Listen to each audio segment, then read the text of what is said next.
Education ground চ্যানেলে সকলকে জানাই স্বাগত। আশা করি সকলে ভালো আছো। আমি তোমাদের সঙ্গে সৌরভ।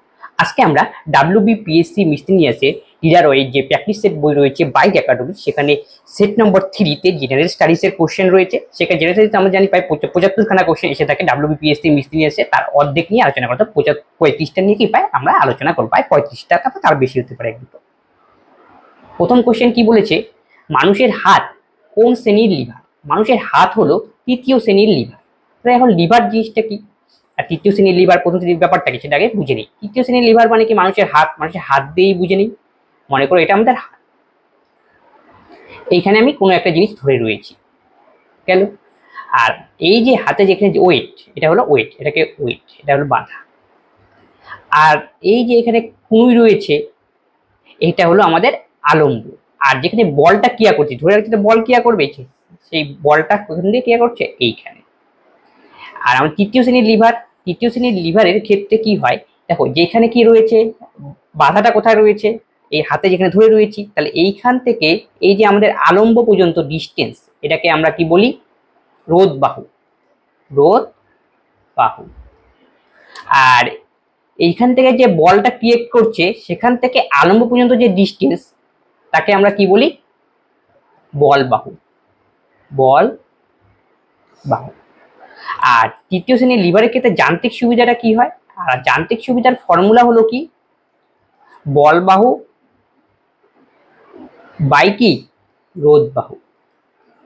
রোধ বাহু। দেখো তৃতীয় শ্রেণীর লিভারের ক্ষেত্রে বল বাহুটা কি হচ্ছে, ছোট হচ্ছে, আর দেখো রোধ বাহুটা কি বড় হচ্ছে তুলনামূলকভাবে। এর জন্য এদের যান্ত্রিক সুবিধা কত হয়, একের চেয়ে কম হয় তৃতীয় শ্রেণীর লিভারের ক্ষেত্রে। তৃতীয় শ্রেণীর লিভারের ক্ষেত্রে যান্ত্রিক সুবিধা কত হয়, একের থেকে কম। এটাও পরীক্ষায় জিজ্ঞেস করে। তৃতীয় শ্রেণীর লিভার কোথায় ইউজ হয়, একটা তো শুনলাম হচ্ছে হাতের মধ্যে। আমাদের ক্রেন ট্রেন যে সমস্ত আছে, ক্রেন, তার বেলচা, এই সমস্ত জায়গায় কি তৃতীয় শ্রেণীর লিভার হিসেবে কাজ করে এরা। ক্রেন, বেলচা। তৃতীয় শ্রেণীতে লিভার বোঝা গেল। প্রথম আর দ্বিতীয় শ্রেণীর লিভারটা কি, প্রথম শ্রেণীর লিভারের ক্ষেত্রে কি হবে, তুমি দাড়ি পাল্লার কথা হিসাব করো তাহলেই বুঝতে পারবে। দাড়ি পাল্লার ক্ষেত্রে কি হয়, এক পাশে কি থাকে, ওয়েট থাকে, এটা হলো ওয়েট। আর মাঝখানে কি থাকবে, আলম্বটা থাকে। আলম্ব কোথায় থাকে, দাড়ি পাল্লার ক্ষেত্রে মাঝখানে। আর আরেক পাশে কি থাকে, আমাদের বাটখারা দিই, সেখানে কি মনে করো বাধাটা কাজ কি করে, কাজ করে, বলটা কাজ করে সেখানে। তাহলে দেখো এখান থেকে যে আলম্ব রয়েছে, আলম্ব থেকে যে বল পর্যন্ত, বল যেখানে বলটা ক্রিয়েট করে সেই পর্যন্ত, সেটাকে আমরা কি বলি, বল বাহু। আর এখান থেকে এই পর্যন্ত দূরত্বকে আমরা কি বলি, রোধ বাহু। আর প্রথম শ্রেণীর লিভারের ক্ষেত্রে বল বাহু আর রোধ বাহুর মান সমান সমান হয়। এর জন্য এদের যান্ত্রিক সুবিধা কত হয়, 1। যেহেতু যান্ত্রিক সুবিধার ফর্মুলা কি, বল বাহু বাই রোধ বাহু। আর প্রথম শ্রেণীর লিভারের ক্ষেত্রে যান্ত্রিক সুবিধা কত,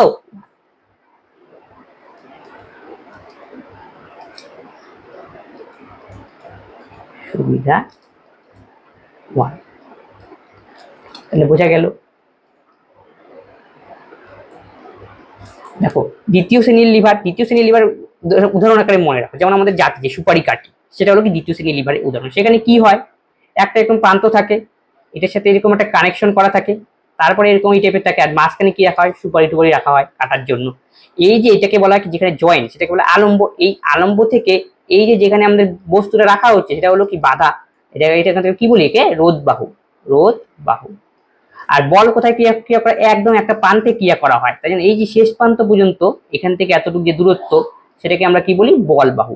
আর দ্বিতীয় শ্রেণীর লিভারের ক্ষেত্রে বল বাহুটা কি হয়, বড় হয়, আর রোধ বাহুটা কি হয়, ছোট হয়। দেখেই বোঝা যাচ্ছে, ছবি দেখে মনে রাখো। দ্বিতীয় শ্রেণীর লিভারের ক্ষেত্রে বল বাহু বড় আর রোধ বাহু ছোট, তাই জন্য এদের যান্ত্রিক সুবিধা কি হয়, একের বেশি হয়। তাহলে পরীক্ষা আসবে দ্বিতীয় শ্রেণীর লিভারের ক্ষেত্রে যান্ত্রিক সুবিধা কত, একের বেশি। একের বেশি।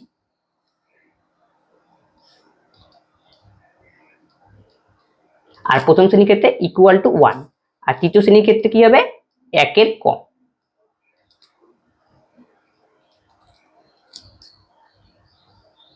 ইলেকট্রিক হিটারে ব্যবহৃত হয় কি, ইলেকট্রিক হিটারে ব্যবহৃত হয় নাইক্রোম তার। নাইক্রোম তারের বৈশিষ্ট্য কি, উচ্চ গলনাঙ্ক,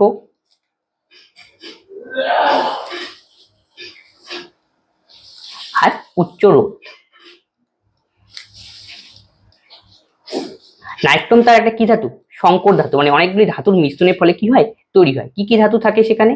এফি, ক্রোমিয়াম, নিকেল আর কি ম্যাঙ্গানিজ। এই চারটা ধাতুর মিশ্রণের ফলে তৈরি হয় কি? নাইট্রোম। আমাদের ইলেকট্রিক হিটার আছে, সেখানে কি নাইট্রোম তার এভাবে পেঁচিয়ে পেঁচিয়ে পেঁচিয়ে পেঁচিয়ে কি করা হয়? রাখা হয়। তারপরে কারেন্টের সাহায্যে কানেকশন দেওয়ার পরে এরপরে হিট উৎপন্ন হয়, তার ফলে কি করি? আমরা সেখানে রান্না টান্না করতে পারি। তাহলে এখানে দেখো, এখানে যে নাইট্রোম তার ব্যবহার করা হয়, এখানে এর গলনাঙ্ক কত? উচ্চ গলনাঙ্ক। কেন উচ্চ গলনাঙ্ক রাখা হয়েছে?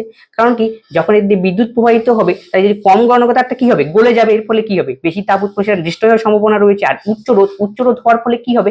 এখান থেকে কারেন্টটা কি কয়েল ইসের মধ্যে আসলো, মানে এই লোহা এই নাইট্রোম তারের মধ্যে আসলো, আর রোধ কি হয়? বেশি হয়। রোধ বেশি হওয়ার জন্য কি কারেন্টটা কি, যে পরিমাণ কারেন্ট সেই পরিমাণে বেশি পরিমাণে কি তাপ উৎপন্ন হয়। এই জন্য কি নাইট্রোম তার ব্যবহার করা হয়। পিতল কি? পিতল একটা কি সংকর ধাতু, মানে দুটো ধাতুর মিশ্রণের ফলে কি হয়? তৈরি হয়। তাহলে তামা আর জিঙ্ক মিশিয়ে তৈরি হয় কি? পিতল। আর বোনস কিভাবে তৈরি হয়? তামা ও টিন মিশিয়ে। তাহলে স্টিল কি? স্টিল বলতে আমরা স্টেনলেস স্টিল কথা বুঝি। স্টিলও একটা সংকর ধাতু। কি কি নিয়ে তৈরি হয়? এফি, ক্রোমিয়াম, নিকেল আর কার্বন। টাংস্টেন মানে কোথায় ব্যবহার করা হয়? ফিলামেন্টে ব্যবহার করা হয়। ফিলামেন্ট কোথায় ব্যবহার করা? আমরা যে ইলেকট্রিক বাল্ব দেখি সেখানে কি ফিলামেন্টের মধ্যে টাংস্টেন ব্যবহার হয়। টাংস্টেনের বৈশিষ্ট্য কি? টাংস্টেনও কি হয়? উচ্চ গলনাঙ্ক বিশিষ্ট এবং কি উচ্চ কি রোধ। একটি সরল দোলকে মিনিটে 40 বার পূর্ণ দোলনের ফলে দোলকটির দৈর্ঘ্য কত? পূর্ণ দোলন হলে এই দোলকটির দৈর্ঘ্য কত? পূর্ণ দোলক মানে আমরা ঘড়ির পেন্ডুলামের কথা বিচার করি, তাহলে ঘড়ির পেন্ডুলামটা কি এইভাবে কি করে সময় দুলতে থাকে। সেই ক্ষেত্রে এই টাইপের অঙ্ক দেওয়া রয়েছে। এই টাইপের যখন অঙ্ক দেবে, দোলন সংক্রান্ত অঙ্কের জন্য একটা ফর্মুলা রয়েছে। সেই ফর্মুলা তোমাকে জানতে হবে। T equal to 2 pi root over L by কি, এই হলো ফর্মুলা। টি হলো কি? পর্যায়কাল। পর্যায়কাল মানে কি? দেখো, মিনিটে কতবার দোলে? মিনিটে কত? 40 বার দোলে। তাহলে 1 মিনিট মানে কত সেকেন্ড? 60 সেকেন্ড। 60 সেকেন্ড। আচ্ছা,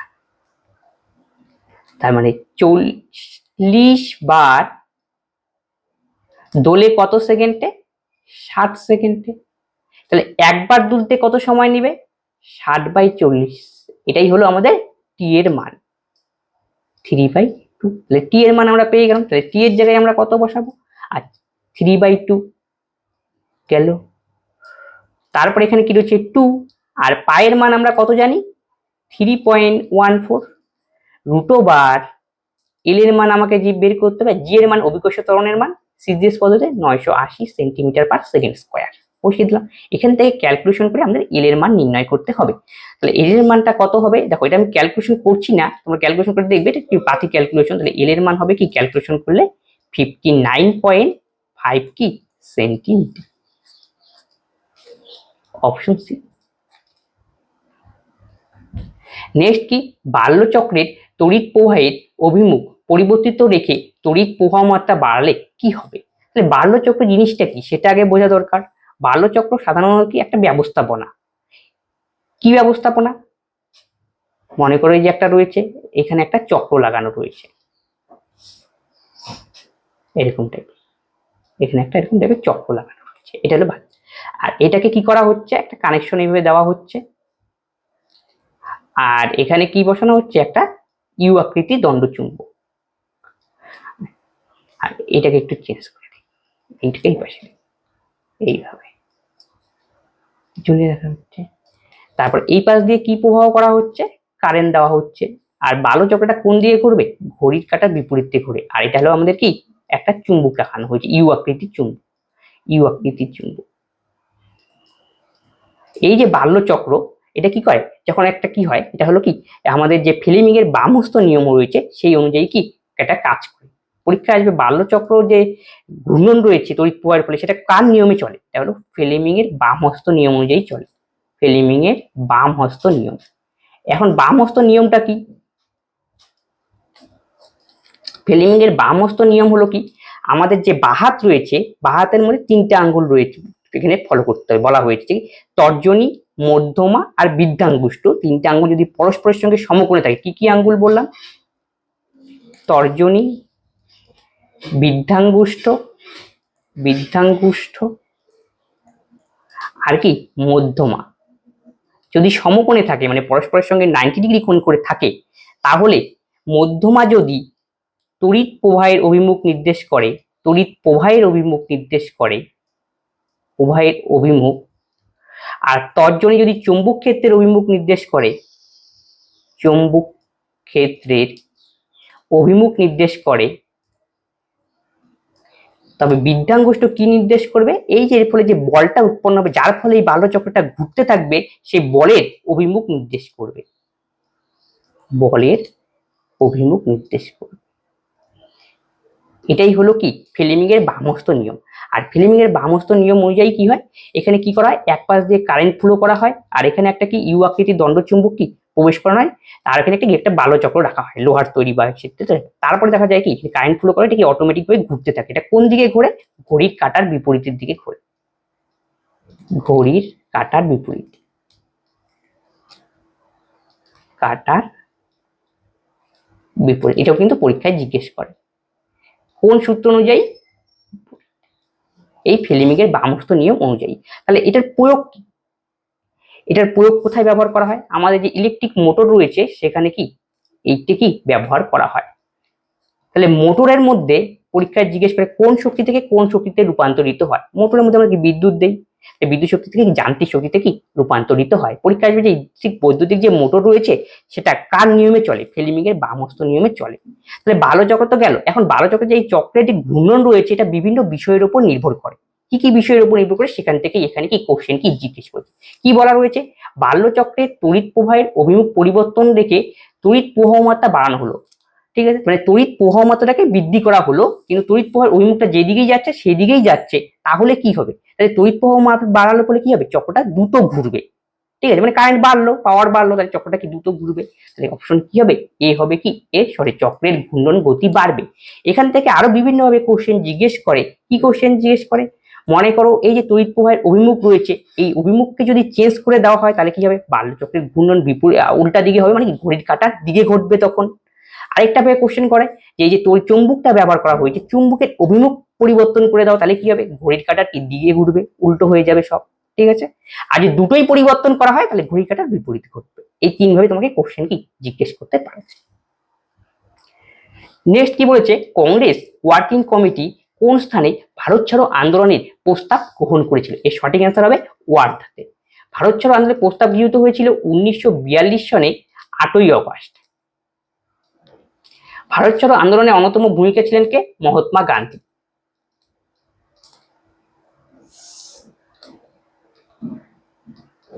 ভারত ছাড়ো আন্দোলনের প্রধান নারা কি ছিল? Do or die.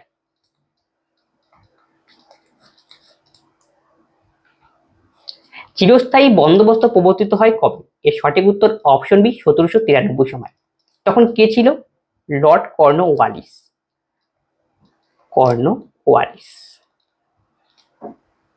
চিরস্থায়ী বন্দোবস্ত কি? সরকারকে কি দাও? ট্যাক্স দেওয়া, এটাই কি একটা বস্তু। চিরস্থায়ী বন্দোবস্ত আরেক নাম হলো সূর্যাস্ত আইন। মানে কি যেই সময় তোমাকে ট্যাক্স দিতে হবে সূর্যাস্তের আগে কি জমা দিতে হবে, এইটাই কি ছিল চিরস্থায়ী বন্দোবস্তের অপর নাম ছিল সূর্যাস্ত আইন।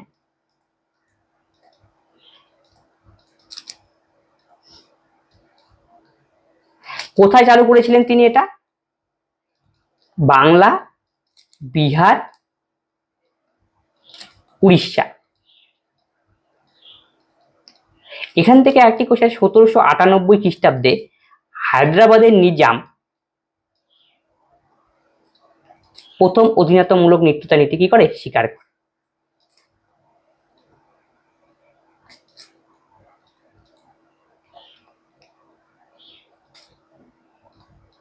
মূলক মিত্রতা নীতি গ্রহণ করে।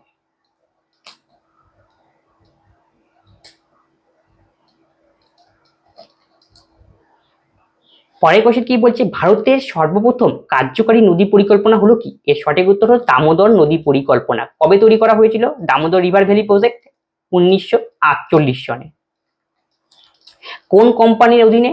টিভিএ, ট্রান্স ভ্যালি কি এজেন্সি। দামোদর যে নদী পরিকল্পনা করা হয়েছে এতে বেনিফিট হয় কোন কোন রাজ্য? ওয়েস্ট বেঙ্গল আর কে? ঝাড়খণ্ড। টিভিসি হবে। ঠিক আছে, তারপরে দেখো ভারতের সর্বপ্রথম গেল দামোদর নদী পরিকল্পনা, ওয়েস্ট বেঙ্গল ঝাড়খণ্ড কি দুজনের মধ্যে জলের চাহিদা মেটানো হয় বা চাষবাসের সুবিধা, এই জন্য কি দামোদর নদী পরিকল্পনা কি করা হয়েছে, তৈরি করা হয়েছে। এখান থেকে আরেক কোশ্চেন আসবে, এই যে ময়ূরাক্ষী নদী রয়েছে, ময়ূরাক্ষী নদীর একটা বাঁধ তৈরি হয়েছে, তার নাম কি, ম্যাসেঞ্জার বাঁধ।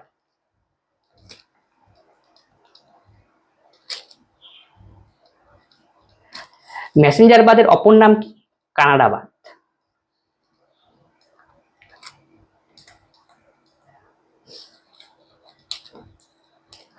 মহানদী পরিকল্পনা, নদীর ওপর কি হীরাকুদ বাঁধ রয়েছে, হীরাকুদ। এটা হীরাকুদ বাঁধ হলো কি লংগেস্ট কি আর্তেন বাঁধ অফ ইন্ডিয়া,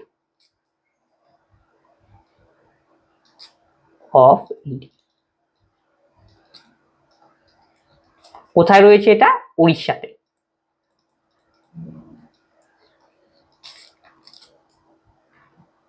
কোন স্থান ও তার প্রতিপাদ স্থানের মধ্যে সময়ের পার্থক্য কত, অপশন বি 12 ঘন্টা। ভারতের গণপরিষদের মোট কমিটির সংখ্যা কতগুলি, ভারতের গণপরিষদের মোট কমিটির সংখ্যা হলো 22টি। গণপরিষদ মানে কি, আমাদের যখন কনস্টিটিউশন তৈরি করা হয়েছিল, কনস্টিটিউশন অ্যাসেম্বলি গঠিত, সেটাই কি গণপরিষদ। 1946 সালে 9 ডিসেম্বর ফার্স্ট মিটিং হয়েছিল গণপরিষদের, ফার্স্ট মিটিং। আমাদের যে কনস্টিটিউশন রয়েছে তা অ্যাডপ্ট হয় কবে, 1949 সনের 26 নভেম্বর। আর এনফোর্স হয় কবে, 1950 সনের কার্যকারী হওয়া 26 জানুয়ারি। আর গণপরিষদকে আমাদের আইন তৈরি করার জন্য, সংবিধান গঠনের জন্য কি 22টি কি এরকম কমিটি করেছিল। কমিটির মধ্যে যেমন কি কি, যেমন ড্রাফটিং কমিটি, এটা পরীক্ষায় জিজ্ঞেস করে। ড্রাফটিং কমিটির head K, B.R.. Ambedkar.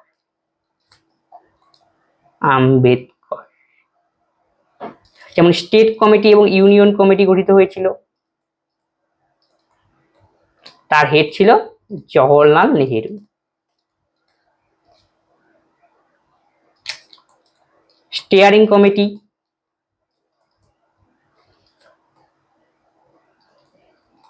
Rajendra Prasad. Steering and rule and procedure committee.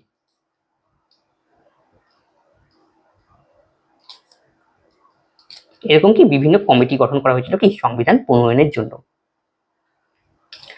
মানবিক উন্নয়ন সূচক প্রথম ব্যবহৃত হয় কবে, 1990 সনে। কে এটা প্রকাশ করে, ইউএনডিপি। ইউএনডিপির ফুল ফর্ম হলো United nation development programme.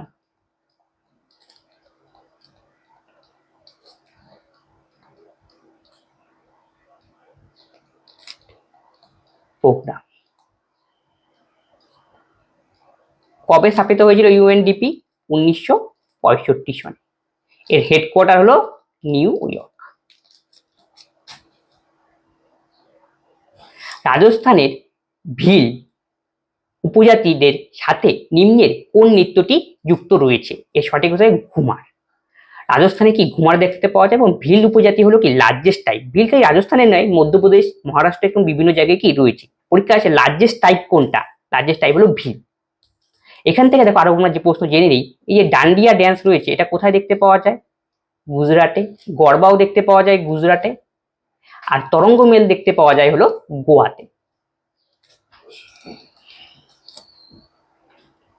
Bharat Ratna, Padma Vibhushan এবং পদ্মশ্রী কোন সময় দেওয়া হয়, প্রজাতন্ত্র দিবসের সময়। তাহলে কত তারিখ হয়, 26শে জানুয়ারি সবাই জানা। আর 15ই আগস্ট প্রবাসী ভারতীয় দিবস হলো 9th আগস্ট।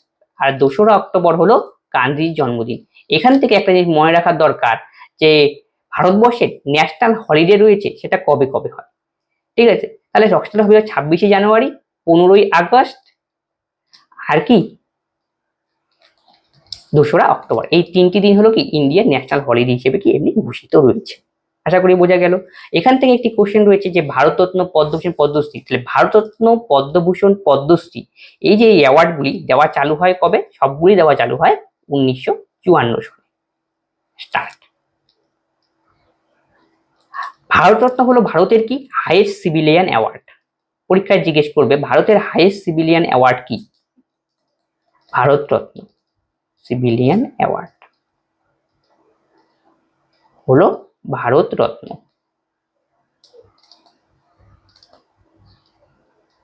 এরপরে রয়েছে পদ্মবিভূষণ, পদ্মভূষণ এবং পদ্মশ্রী। পরীক্ষা এগুলো কিন্তু ক্যাটাগরি সাজাতে বলে, কোনটা আগে কোনটা পরে, কোনটা ক্লাস মানে কোনটা র্যাঙ্ক 1। সবার আগে কি ভারতরত্ন, তারপরে পদ্মবিভূষণ, পদ্মভূষণ, তারপরে কি পদ্মশ্রী। তাহলে বোঝা গেল এখান থেকে রয়ে প্রথমবার যে 1954 সালে ভারতরত্ন দেওয়া চালু হয়, প্রথমবার যে ভারতরত্ন কারা কারা পেয়েছিলেন? বিখ্যাত বিজ্ঞানী চন্দ্রশেখর ভেঙ্কটরমন,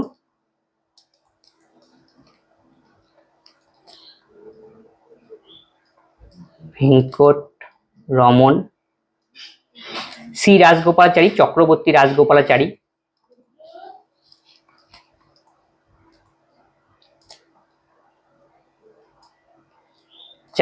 আর সর্বপল্লী রাধাকৃষ্ণন।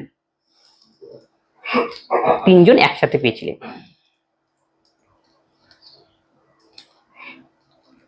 প্রথম পিএম কে পেয়েছিলেন ভারতরত্ন 1955 সনে? JL Nehru, Jawaharlal Nehru first PM, তিনি কি ভারতরত্ন পেয়েছিলেন। যদি বলে ফার্স্ট ওমেন কে পেয়েছিলেন? ইন্দিরা গান্ধী 1971।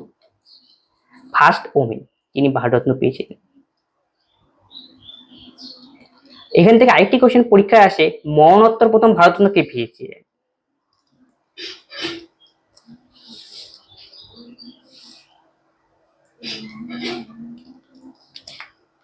লাল বাহাদুর শাস্ত্রী, শাস্ত্রী 1966 সনে। আর সর্বকনিষ্ঠ কে পেয়েছিলেন? সচিন তেন্ডুলকার 40 বছর বয়সে পেয়েছিলেন। সাদা হাতির দেশ কাকে বলা হয়? সাদা হাতির দেশ বলা হয় থাইল্যান্ডকে। থাইল্যান্ডের রাজধানী কি? ব্যাংকক। থাইল্যান্ডের কারেন্সি কি? ভাট। মঙ্গোলিয়ার রাজধানী হলো উলেনবাটার। আর লাওস হলো ভিয়েন্তিয়েনার রাজধানী, ভিয়েন্তিয়েনা। আর মঙ্গোলিয়ার রাজধানী হলো কি?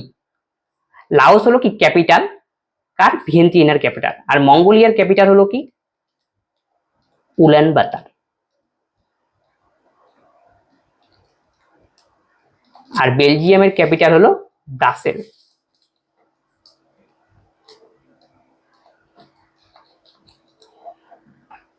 সমদ্রুতি সম্পন্ন একটি বস্তুর গতিতে ত্বরণ থাকতে পারে, বেগ থাকবে, ভরবেগ সর্বদা স্থির থাকবে। সঠিক উত্তর হবে অপশন ডি, ভরবেগ সর্বদা কি স্থির থাকবে। সমদ্রুতি আর সমবেগ ব্যাপারটা কি? দ্রুতি আর বেগের মধ্যে পার্থক্য এটাই যে দ্রুতি আর বেগ মানে কি? কোনো একটা বস্তু নির্দিষ্ট দিকে একক সময়ে যে দূরত্ব অতিক্রম সেটা বেগ। তার মানে কোনো একটা বস্তু নির্দিষ্ট দিকে একক সময়, মানে দিক কথাটা কি একক উল্লেখ থাকবে। তাহলে বেগ মানে কি? দিক কার সঙ্গে? স্মরণের সঙ্গে রিলেটেড। তাহলে বেগ বলতে আমরা বুঝি তাহলে স্মরণ বাই সময়। আর দ্রুতি মানে কি?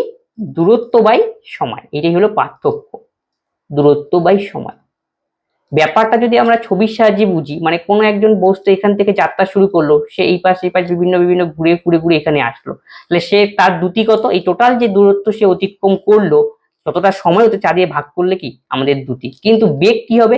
কোনো একটা বস্তু ইনিশিয়াল পয়েন্ট আর কি তার প্রথম পয়েন্ট যেখানে মিশবে বা সেটুকুর মধ্যে দূরত্ব। মনে করে এখান থেকে যাত্রা শুরু করলো, ঘুরে ফিরে এখানে শেষ করলো, তার ইনিশিয়াল পয়েন্ট মানে যে দূরত্ব সেটাই হলো কি সরণ। তাহলে বোঝা গেল দুটোর মধ্যে কি ফারাক রয়েছে। দ্রুতি আর বেগের কি একক কি? সেম, মিটার পার সেকেন্ড বা সেন্টিমিটার পার কি সেকেন্ড। ক্লিয়ার?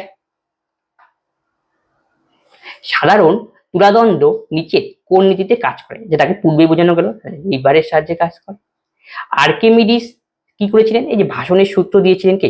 আর্কিমিডিস। আর্কিমিডিস প্রবলতা সংক্রান্ত যে সূত্রগুলি রয়েছে, কোনটা ভাসবে কোনটা ডুববে, এই রিলেটেড ফর্মুলাগুলো কে দিয়েছিলেন? আর্কিমিডিস। হাইড্রোলিক প্রেসার কোথায় ব্যবহার করা হয়? আমাদের ব্রেকের মধ্যে ব্যবহার করা হয় hydraulic pressure.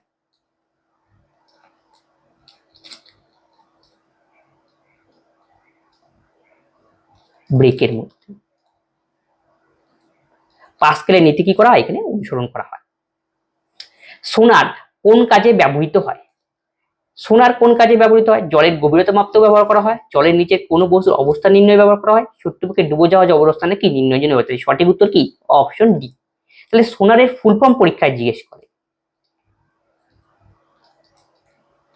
Sound navigation and ranging, sound navigation and ranging, এই যে সোনারে রয়েছে এটা কি ব্যবহার করা হয়? শব্দের মানে আল্ট্রাসনিক ওয়েভ কি করা হয়? ব্যবহার করা হয়।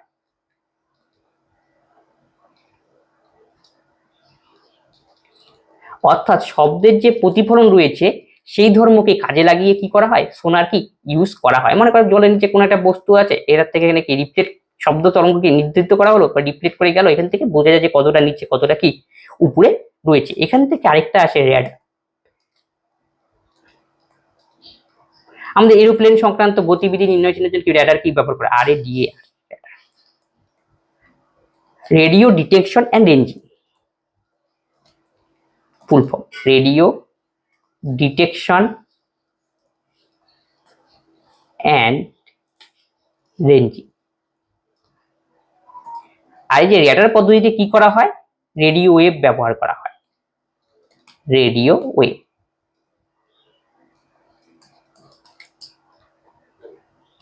যখন কোনো জাহাজ নদী থেকে সমুদ্রে প্রবেশ করে তখন কি হয়? কিছুটা ভেসে কি হয়? উপরে ওঠে, ভেসে ওঠে কিছুটা। কেন হয়? নদী একটা বৈশিষ্ট্য জানতে হবে, নদী আর সমুদ্র। সমুদ্রের মধ্যে কি থাকে? লবণ টবণ কি অতিরিক্ত পরিমাণে মিশে থাকে, তাই সমুদ্রের জলের ঘনত্ব কি হয়? বেশি হয়। কার তুলনায়? নদী থেকে। নদী থেকে লবণ টবণ কম থাকে, তাই নদীর জলের ঘনত্ব কি কম। কার তুলনায়? সমুদ্রের তুলনায় ঘনত্ব কম। আর সমুদ্রের যেহেতু ঘনত্ব বেশি জলের মধ্যে, তার মানে কি জলের মধ্যে যখন ঘনত্ব বেশি হবে নিচ থেকে কি প্রবলতা বল যে রয়েছে, ঊর্ধ্বমুখী বল যেটা আর্কিমিডিস সূত্র থেকে পাই, সেটা কি বেশি প্রয়োগ করবে। এর জন্য নদী থেকে যখন সমুদ্রে যখন জাহাজ কিছুটা উপরে উঠবে। রাজতরঙ্গিনী কার লেখা? রাজতরঙ্গিনী হলো কলহনের লেখা। এই যে কলহন রাজতরঙ্গিনী লিখেছিলেন, এখান থেকে আমরা কার ইতিহাস জানতে পারি? কাশ্মীরের ইতিহাস জানতে পারি। চাণক্য কার সময় ছিল? চন্দ্রগুপ্ত মৌর্যের সময়, চন্দ্রগুপ্ত মৌর্য। চাণক্যের বিখ্যাত বই কি? অর্থশাস্ত্র।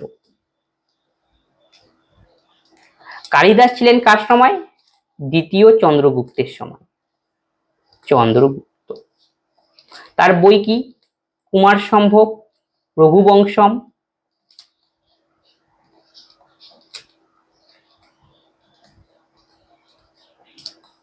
শকুন্তলা প্রভৃতি।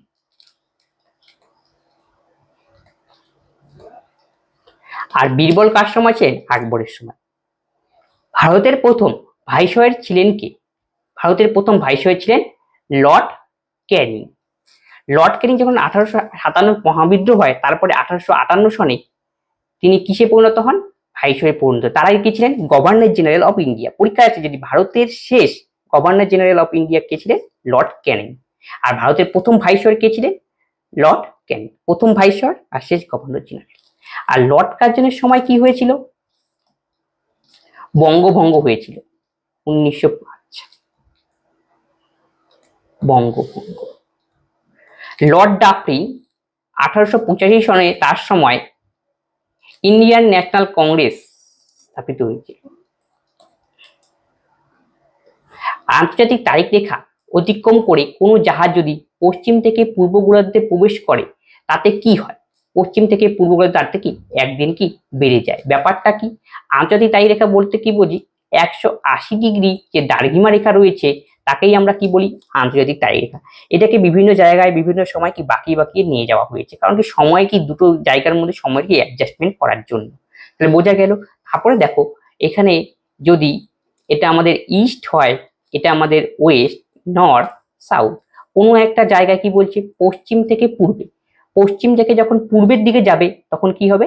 একদিন বেড়ে যাবে, +1। মানে এখানে যদি 30 তারিখ হয়, পরের দিন এখানে হবে কি 31 তারিখ, সেই সময় এই হলে একদিন বেড়ে যাবে। আর যদি উল্টা কেস হয় তাহলে এখানে কি হবে? একদিন কমে যাবে। তাহলে পরীক্ষায় ভালো করে লক্ষ্য করতে হবে, পশ্চিম থেকে পূর্বে গেলে একদিন বাড়বে, পূর্ব থেকে পশ্চিমে আসলে একদিন কমবে।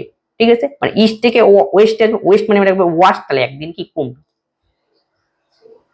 গরম পানি স্যাংচুয়ারি কোথায় অবস্থিত? আসামেও রয়েছে। আসামে এছাড়াও রয়েছে কাজিরাঙ্গা এবং মানস।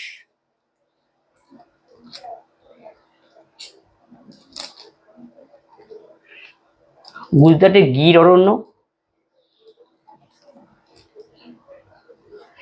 কে সংসদের কোন কক্ষের সদস্য না হয়েই ভারতের প্রধানমন্ত্রী হয়েছেন? এর সঠিক উত্তর হবে অপশন সি, পিভি নরসিংহ রাও। বিশ্ব ব্যাংকের কেন্দ্রীয় দপ্তর কোথায় অবস্থিত? অপশন বি, ওয়াশিংটন ডিসিতে কি অবস্থিত বিশ্ব ব্যাংকের কি কেন্দ্রীয় দপ্তর? নিউ ইয়র্কে কি রয়েছে? নিউ ইয়র্কে হচ্ছে ইউনাইটেড নেশনের কি হেড কোয়ার্টার। বাসেলস ন্যাটোর হেড কোয়ার্টার। আর ভিয়েনায় রয়েছে ওপেকের হেড কোয়ার্টার। ভাবা অ্যাটমিক রিসার্চ সেন্টার কোথায় অবস্থিত? ট্রম্বেতে অবস্থিত। ট্রম্বে হলো মহারাষ্ট্রে। কত সালে স্থাপিত হয়? 1954 সালে। ভাবা অ্যাটমিক রিসার্চ সেন্টার স্থাপিত করেছেন কে? হোমি জাহাঙ্গীর ভাবা। তিনি ছিলেন কি একজন নিউক্লিয়ার সায়েন্টিস্ট। ঘূর্ণিঝড় গুলাবের নামকরণ কোন দেশ করেছিল? সঠিক উত্তর অপশন এ, পাকিস্তান। ডিডিটি কে আবিষ্কার করেছেন? ডিডিপি আবিষ্কার করেছেন পল মুলার। ডিডিটির ফুল ফর্ম কি? Dichloro diphenyl trichloro ethane. Dichloro diphenyl trichloro ethane.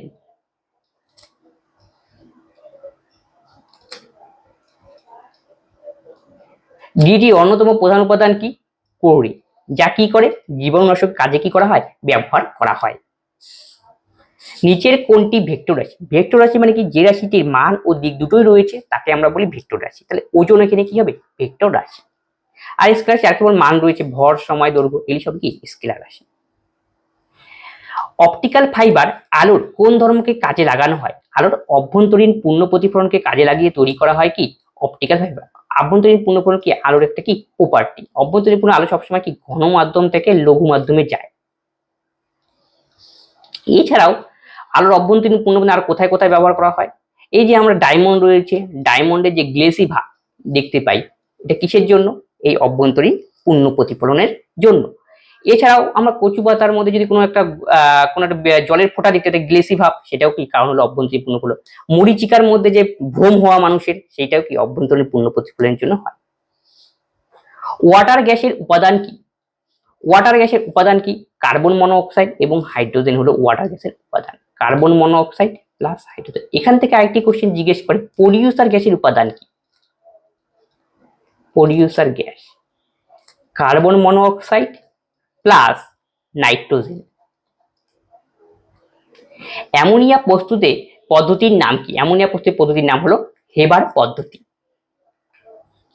অশোকের লিপি পাঠোদ্ধার করেছিলেন কে? জেমস প্রিস্টে। কত সনে? 1837 সন। অশোক 261 বিসিতে কলিঙ্গ যুদ্ধ করেছিলেন। কলিঙ্গ যুদ্ধের পর অশোক চণ্ডাশোক থেকে মহাশোকে কি পরিণত হন, কারণ প্রচুর তার সৈন্য কি মারা গিয়েছিল। আর তিনি ছিলেন বৌদ্ধ ধর্মের কি পৃষ্ঠপোষক। এছাড়াও দেখো অশোক তো করেছে 261 খ্রিস্টাব্দে তিনি কলিঙ্গ জয় করেছে বৌদ্ধ ধর্ম। অশোককে কি তার ডাক নাম কি ছিল? অন্য একটা নামে তিনি উপাধি নিয়েছে, সেটা দেবনাম প্রিয়দর্শী। প্রিয়দর্শী। এই যে কলিঙ্গ যুদ্ধের কাহিনী অশোকের 13 নম্বর শিলালেখতে দেখতে পাওয়া যায়। 13 শিলালেখতে, এটা পরীক্ষায় আসে। পাকিস্তান প্রস্তাবটির জনককে? চৌধুরী রহমত আলী হলো পাকিস্তান প্রস্তাবের জনক। মোহাম্মদ ইকবাল গান দিয়েছিলেন কি? সারের জাহাজে আচ্ছা হিন্দুস্তান আমার আচ্ছা। 38তম প্যারালাল বিভক্ত করে কে? 38তম প্যারালাল বিভক্ত করে কে? উত্তর কোরিয়া এবং সাউথ কোরিয়ার মধ্যে যে বর্ডার লাইন, সেটা হলো 38তম প্যারালাল লাইন। ভারত আর চীনের মধ্যে কি রয়েছে? McMahon line. আর ভারত আর পাকিস্তানের মধ্যে 24 প্যারালাল লাইন আর র্যাডক্লিফ লাইন।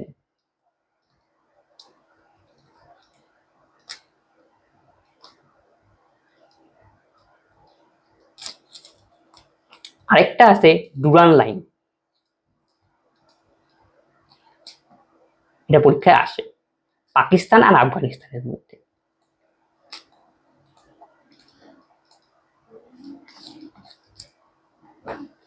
রামসর সাইট কথাটি যেটির সঙ্গে সম্পর্কিত সেটি কি?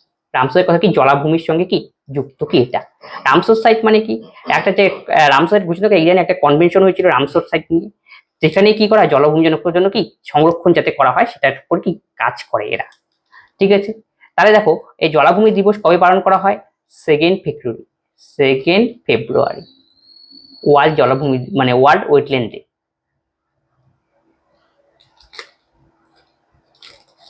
ভারতে টোটাল রামসর সাইটের সংখ্যা কতগুলি রয়েছে? 85। আর সবচেয়ে বেশি রামসর সাইট রয়েছে তামিলনাড়ুতে, সবচেয়ে বেশি।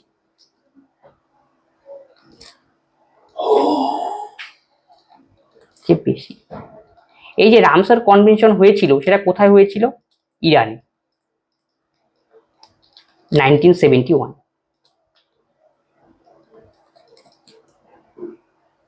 পশ্চিমবঙ্গের পঞ্চায়েত ব্যবস্থার সর্বোচ্চ স্তর কোনটি?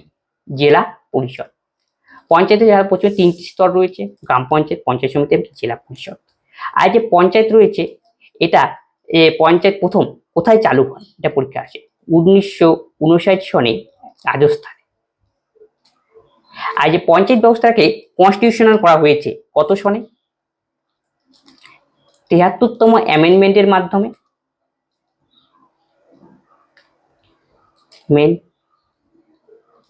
1942। সপ্তপর্ণিক কেপ কোথায় অবস্থিত? এটা রাজগিরে কি অবস্থিত সপ্তপর্ণিক কেপে। পাওয়াপুরীতে কি হয়েছিল? মহাবীর কি তার শেষ নিঃশ্বাস ত্যাগ করেছিলেন। ডেথ। সাঁচি স্তূপ রয়েছে, সাঁচি স্তূপ কোথায় রয়েছে? মধ্যপ্রদেশে। সাঁচি স্তূপের কথা বলছি, সেটা রয়েছে কোথায়? মধ্যপ্রদেশে। কে তৈরি করেছিলেন? অশোক। সেটা ছিল বৌদ্ধ ধর্মের কি পেয়ার টেয়ার করার একটা জায়গা। নালন্দা বিশ্ববিদ্যালয় স্থাপন করেছে। নালন্দা বিশ্ববিদ্যালয় স্থাপন করেছিলেন কুমারগুপ্ত।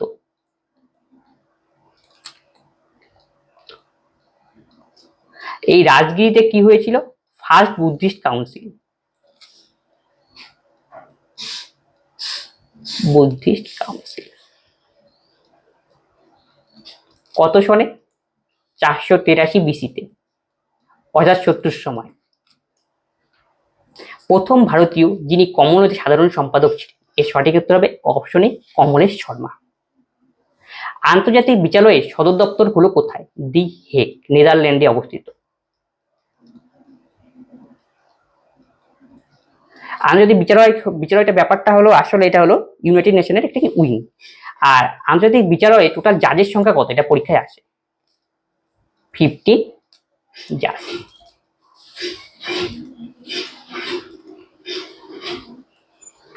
জাজ।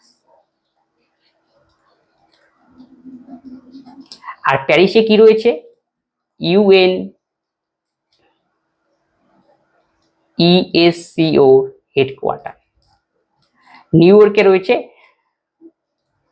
ইউনাইটেড নেশনের কি হেডকোয়ার্টার। আজকের ক্লাসে এই 38খানা কোশ্চেন ছিল এবং প্রত্যেকটি আমরা কি ডিটেলসে কি আলোচনা করলাম, যাতে কি এই রিলেটেড যদি অন্য কোশ্চেনও আসে যাতে আমরা কি পরীক্ষায় অ্যান্সার করতে পারি। তবে আজকে যে ক্লাস করানো হলো এখানে যদি তোমাদের কোনো ডাউট থাকে অবশ্যই তোমরা কমেন্ট করবে এবং বন্ধুদের সঙ্গে এই ক্লাসগুলি শেয়ার করে যাতে সকলেই এই ক্লাসগুলি থেকে উপকৃত হয়। তবে আজকের ক্লাস আমরা এখানেই শেষ করছি। প্রতিনিয়ত আবার দেখা হচ্ছে। ধন্যবাদ।